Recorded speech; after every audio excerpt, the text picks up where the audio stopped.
kita mencari saham-saham yang mungkin secara kinerja tetap solid, ya kan, ada perbaikan, cuman belum terlalu diapresiasi. Nah, jadi kalau saya lihat sih tadi perbankan.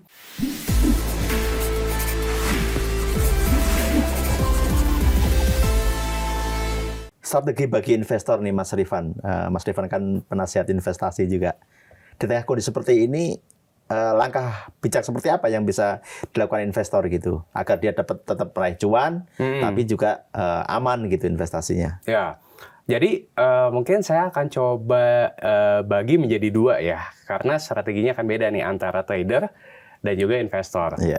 Kalau trader ya mungkin bisa disesuaikan dengan trading plan masing-masing, ya kan, tetap lihat support dan resistannya. Cuman karena saya lebih ke arah fundamental, mungkin saya akan lebih banyak bicara soal yang investor yang jangka panjang. Nah, kalau misalkan nih sobat investor di sini posisinya adalah ketika di bulan April kemarin katakanlah sudah belanja banyak, artinya kan banyak belanja barang-barang murah nih. Ya kan. Nah, harusnya di posisi sekarang bulan September harusnya portfolionya hijau nih. Nah, kalau misalkan portfolionya hijau, ya kan, dan waktu di bulan April kemarin full power, nah, kalau menurut saya ini justru waktunya kita taking profit parsial. Jadi ada waktunya, kalau saya suka bilang gini Pak Mas Yarum, ada waktunya kita agresif, tapi ada waktunya kita nikmatin dulu. Ya, ada waktunya kita, ibaratnya kalau kita mau perang gitu ya, ada waktunya kita berburu, ada waktunya kita atur strategi dulu. Nah, sekarang ini kalau saya lihat, itu justru waktunya atur strategi dulu. Ya kan? Lihat lagi nih, saham saya misalkan ada A, B, C, D, E, yang A udah naik 50%, yang B udah naik 100%. Ya, kita lihat nilai intrinsiknya di berapa. Nilai intrinsiknya udah hampir kena nih, udah tipis lah margin of safety. Kita taking profit dulu aja, nggak apa-apa. Kita siapin cash. Nah, saya pribadi saat ini juga menerapkan strategi yang serupa, Pak Mas Yarum. Jadi waktu di bulan April ya banyak belanja, ya kan, murah sekali. Nah, di bulan September ini, ya Agustus September, yaitu saya mulai taking profit.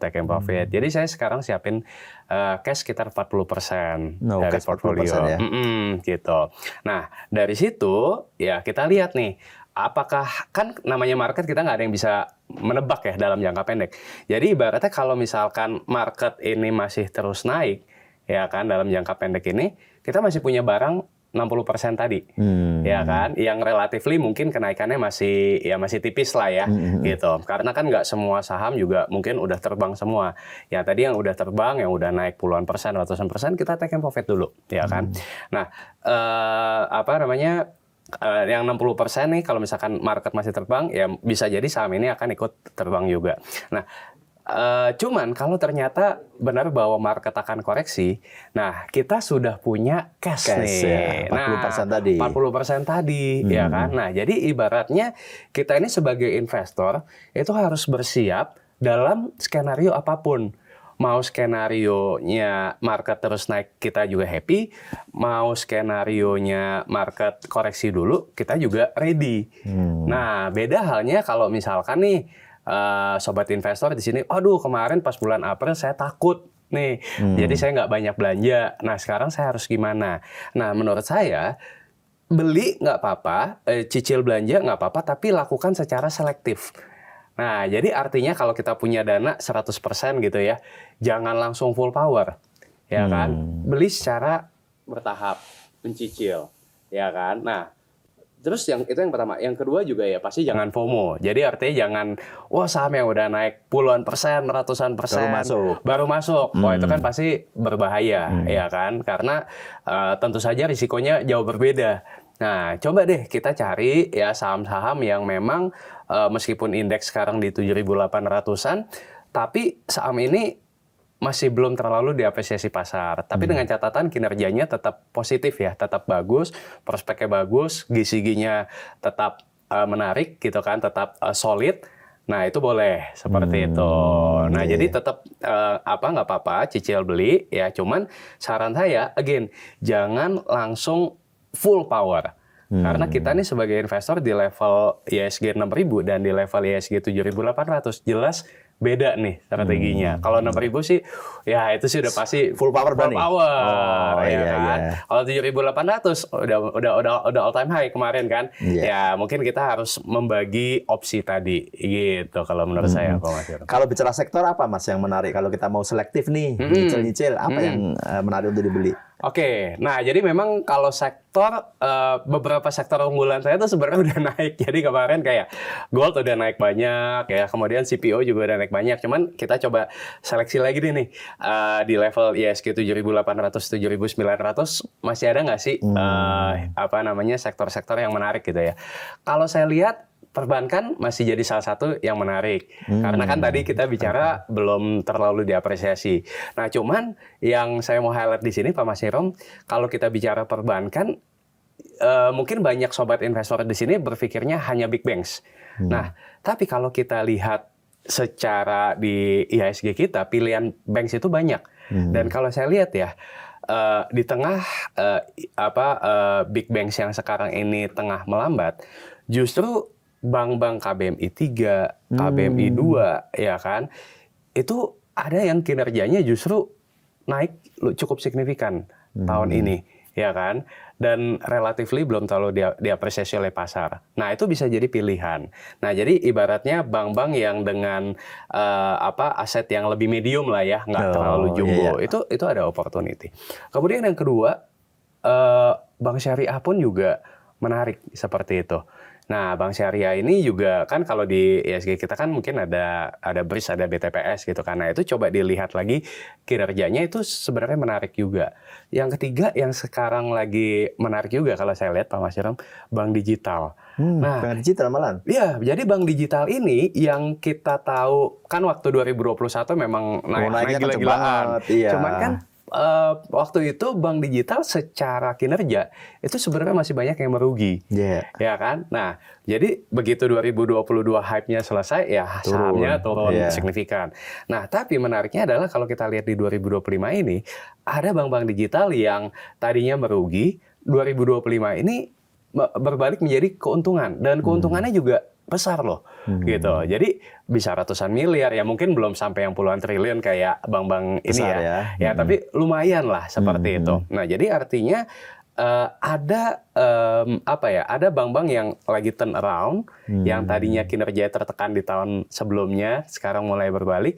Ada juga tipikal bank-bank kemarin, misalkan bank KBMI 1 dan 2 itu harga kinerja itu growth. Gitu. Nah, jadi kalau kita bicara bank itu sebenarnya banyak nih pilihannya. Jadi mungkin jangan hanya dibatasi di bank-bank big bank. Big bank boleh nih kita punya porsi, ya kan. Cuman jangan juga semua aset saya taruhnya di big bank karena taunya big bank aman.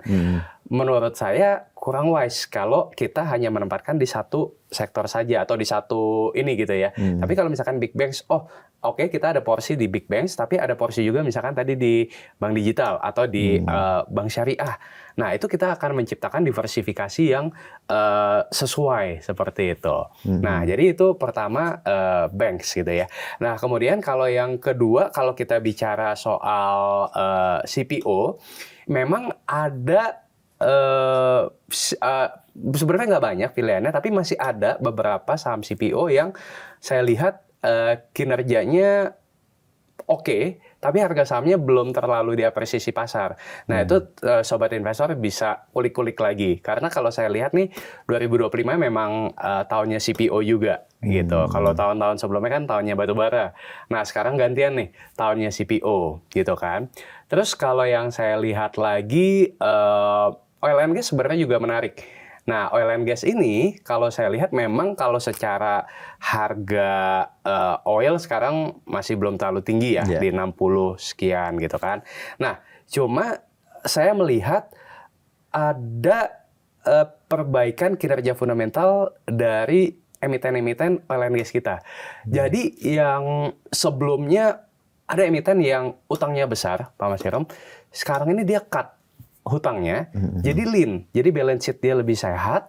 Nah, berarti kan ini sebenarnya tinggal nunggu momentum harga minyak mendidih lagi, Oh, dia akan langsung dia naik akan ya. naik. Kinerjanya akan naik pasti. Betul gitu. Nah, jadi kan kita sebagai investor memang harus cari nih, ibaratnya kan kita beli saham itu bukan dalam kondisi dia lagi sehat-sehatnya. Iya. Kalau kita beli pas kondisi perusahaan lagi benar-benar sehat-sehatnya kan, ya mungkin kita dapatnya udah di harga mahal gitu kan. Tapi kan di sini kita tugasnya adalah kita mencari saham-saham yang mungkin secara kinerja tetap solid, ya kan. Ada perbaikan, cuman belum terlalu diapresiasi. Nah, jadi kalau saya lihat sih tadi perbankan. Cuman jangan hanya di Big Bank saja, lihat yang di bawahnya juga. Kemudian yang kedua adalah CPO. Nah, CPO ini juga kan banyak ya di bursa. Nah, itu saya lihat ada beberapa yang juga belum terlalu diapresiasi pasar, itu bisa jadi opportunity juga. Kemudian yang ketiga adalah oil and gas. Nah, ini juga menarik seperti itu. Nah, itu kalau secara sektoral. Nah, kalau mungkin secara agak sedikit di luar sektoral, memang kalau saya lihat kan market ini sekarang lagi melihat pemiliknya siapa sih, atau ini grup siapa sih, ya kan? Karena kan kemarin kan saham-sahamnya Pak PP. Tapi sebenarnya kan kalau kita bicara Konglo itu bukan hanya Pak PP, ada juga nih saham-saham Konglo-Konglo lain gitu kan. Nah, itu juga mungkin teman-teman bisa kulik-kulik lagi nih, ya kan, saham-saham yang memang punya, ya kita bicara punya Konglo lah, ya kan, tapi belum terlalu diapresiasi pasar. Itu sebenarnya ada sentimen positif di sana, seperti itu, Pak Wasirum. Jadi kalau sektoral tadi ada perbankan, cuma bukan Big Bank, kemudian ada CPO, kemudian ada oil and gas, dan juga perhatikan saham-saham Konglo gitu ya. Itu ya. Jadi ada Konglo-Konglo lain yang akan naik daun.